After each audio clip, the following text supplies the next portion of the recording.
आसपास इजराइल के हैं। इनमें से ज्यादातर देश इजराइल पर हमला कर चुके हैं। इजराइल और फिलिस्तीन का जो पूरा मसला है, इसमें अरब देश सबसे बड़े क्रिमिनल्स हैं, मैं कहूंगा। वजह मैं आपको बताने जा रहा हूं क्यों। ये 4 नक्शे आपके सामने हैं। ये 1947 का नक्शा है। ये 1947 जब विभाजन हो गया। ये उसके बाद का नक्शा है 1949-67 जब जंग हुई 67 की। और ये इस वक्त का नक्शा है। मैं आपको बताना ये चाह रहा हूं 1947 में ये स्थिति थी। ये जो हरा हिस्सा देख रहे हैं, यहां अरब रहते थे और इसे पैलेस्टाइन कहते हैं। ये जो खुद किताब है यहूदियों की, उनकी किताब में ही इस फिलिस्तीन और पैलेस्टाइन नाम का जिक्र है। इस इलाके का नाम पैलेस्टाइन था। अब जब विभाजन हुआ, यूनाइटेड नेशन ने विभाजन किया, 2 हिस्सों में बांट दिया। ये हरा हिस्सा दे दिया अरब लोगों को, जिसका नाम फिलिस्तीन पैलेस्टाइन रखा गया। सफेद हिस्सा दे दिया यहूदियों को, उनमें यह हिस्सा रहने लायक था। ये जो आप देख रहे हैं ये रेगिस्तान था, रहने लायक भी नहीं था।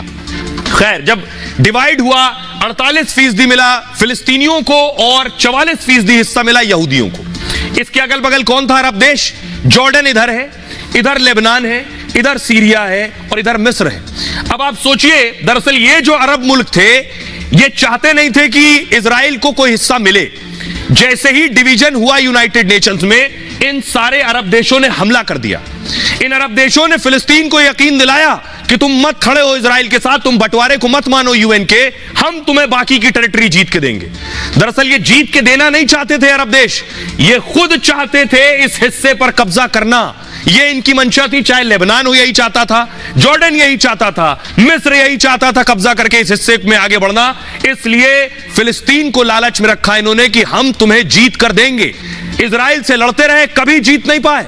इस वजह से फिलिस्तीन हमेशा लटका रह गया अरब मुल्कों के भरोसे। आपको याद होगा यासिर अराफात जब आए, उन्होंने इस बात का एहसास किया कि अरब मुल्क सिर्फ मूर्ख बना रहे हैं, हमें अपनी जंग खुद लड़नी पड़ेगी, अपनी जंग हम खुद लड़ेंगे। और इसलिए यासिर अराफात ने उसके बाद शांति पर बात की, शांति समझौता भी हुआ लेकिन मुकम्मल नहीं हो पाया। उसके बाद 67 की जब लड़ाई हुई, उसमें फिर इजराइल ने अरब देशों को माना और बहुत सी जगह कब्जा ली।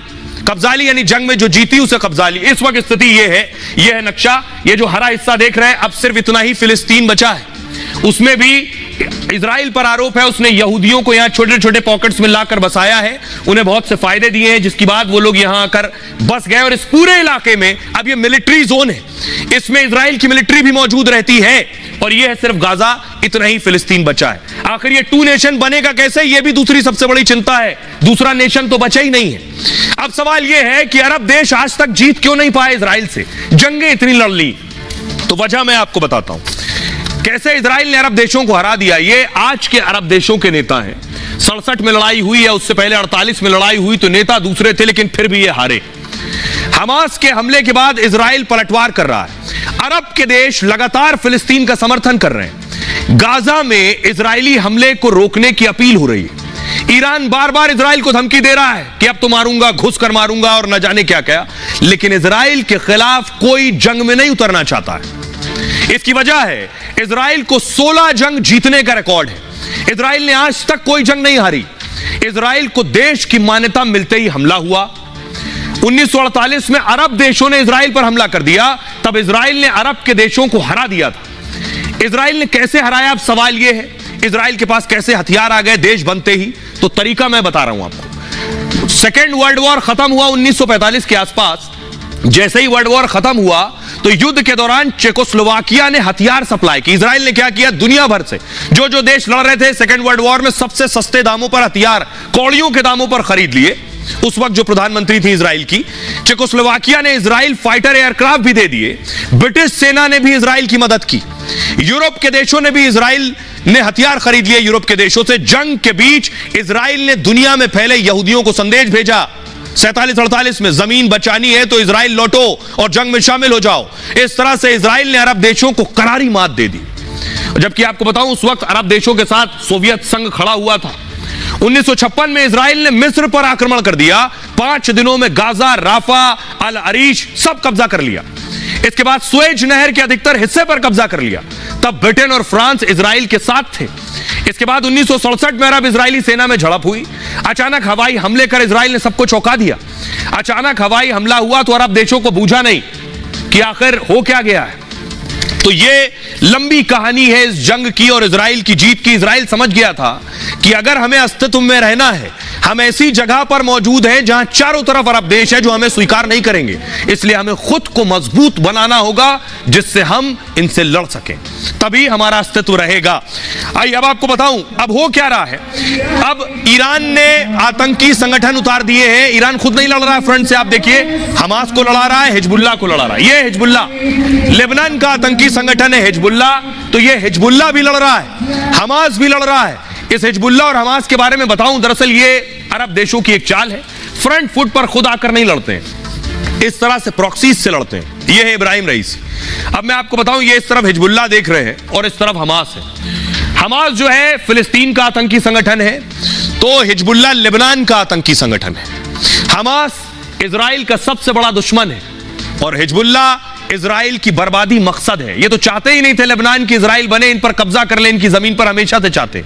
हमास, ईरान आर्थिक मदद देता है हमास को और हिजबुल्लाह बनाने वाला ईरान ही है। कासिम सुलेमानी का नाम आपने सुना होगा, IRF कमांडर ईरान का, वो उसने हिजबुल्लाह को खड़ा किया। हमास सुन्नी आतंकवादी संगठन है और हिजबुल्लाह शिया आतंकवादी संगठन है। हमास का गठन 1987 में हुआ, लेकिन उससे पहले 1982 में हिजबुल्लाह वजूद में आ चुका था। हमास में 27,000 आतंकी हैं और हिजबुल्लाह में 1 लाख आतंकी हैं। ये दोनों के मुखियाओं को आप देख रहे हैं, हमास के मुखिया इस्माइल खड़े आगे और उधर दूसरी तरफ आप नसरुल्लाह को देख रहे हैं। हिजबुल्लाह के चीफ है हसन नसरुल्लाह और हमास के चीफ है इस्माइल हनिये। ये दोनों संगठन इजराइल के खिलाफ उतर सकते हैं मैदान में जंग लड़ने के लिए। अब हिजबुल्लाह लड़ रहा है, अभी तक लेबनान के अंदर से कैसे हिजबुल्लाह लड़ रहा है वो आपको तस्वीर दिखा रहा है। ये रॉकेट जो आप देख रहे हैं, ये हिजबुल्लाह दाग रहा है लेबनान से। ये रॉकेट, ये सीमा पर आप देख रहे हैं, ये एक के बाद एक रॉकेट दागे जा रहे हैं, सीधे ये जाकर गिर रहे हैं इजराइल में।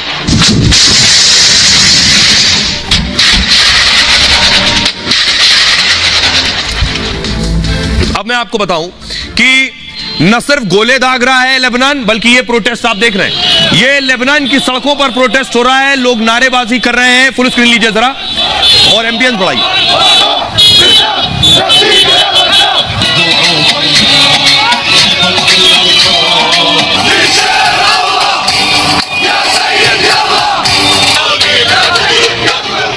तो आइए अब आपको बताने जा रहा हूं मैं कि आखिर जंग में दुनिया के देश किस तरह से कूद पड़े।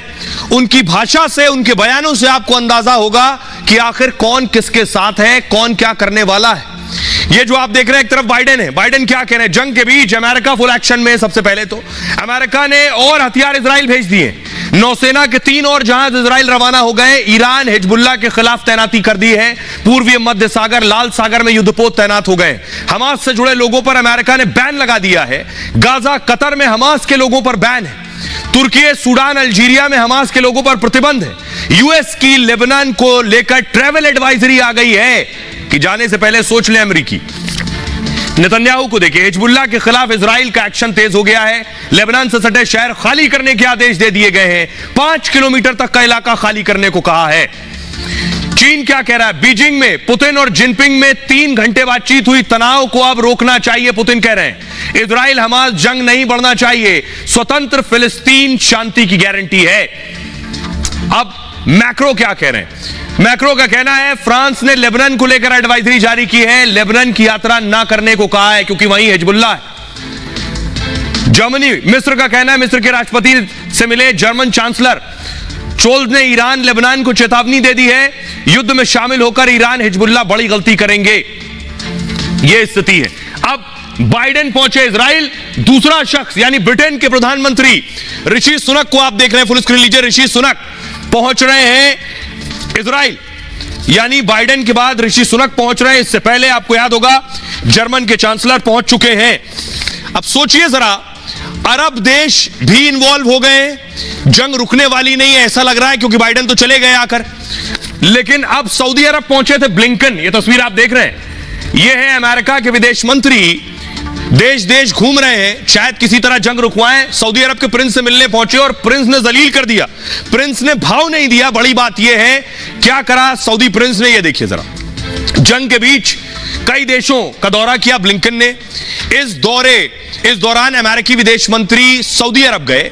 सऊदी प्रिंस ने एंटनी ब्लिंकन से मुलाकात होनी थी। दोनों के बीच मुलाकात शाम के वक्त रखी गई थी, लेकिन ब्लिंकन पहुंचे तो सऊदी प्रिंस मिले नहीं उनसे। रात भर मुलाकात के लिए ब्लिंकन इंतजार करते रहे। मुलाकात हुई तब भी प्रिंस सलमान ने सीधे मुंह बात नहीं की। इजराइल को लेकर ब्लिंकन को जमकर सुनाया। सऊदी प्रिंस ने कहा इजराइल को हमला रोकना होगा। इजराइल के हमलों में आम लोगों की मौत हो रही है। गाजा में बिजली, ईंधन, पानी रोकने का भी हवाला दिया है। सऊदी प्रिंस ने इजराइल के युद्ध को रोकने को कहा है और सऊदी के साथ ही मिस्र ने भी ब्लिंकन को खरी खोटी सुनाई है। अब हमारे साथ जुड़ रहे हैं कर्नल शैलेंद्र सिंह साहब। शैलेंद्र जी, मेरा सवाल यह है कि अरब देश जो हैं, ये OIC की मीटिंग में बड़ी बड़ी बातें सब कर रहे हैं। ये सिर्फ बड़ी बड़ी बातें कर रहे हैं या कुछ कर भी पाएंगे? ये दो बातें जिम्मेदारी से समझिए और इसे कृपया कर इवैल्यूएट करिए। अरब देशों के बीच में कॉमन क्या है हमास के साथ? टेररिज्म। वो कभी नहीं मानेंगे, मैं भी नहीं मानता कि वो टेररिज्म कॉमन है। कॉमन है तो क्या? इस्लाम, मुस्लिम होना।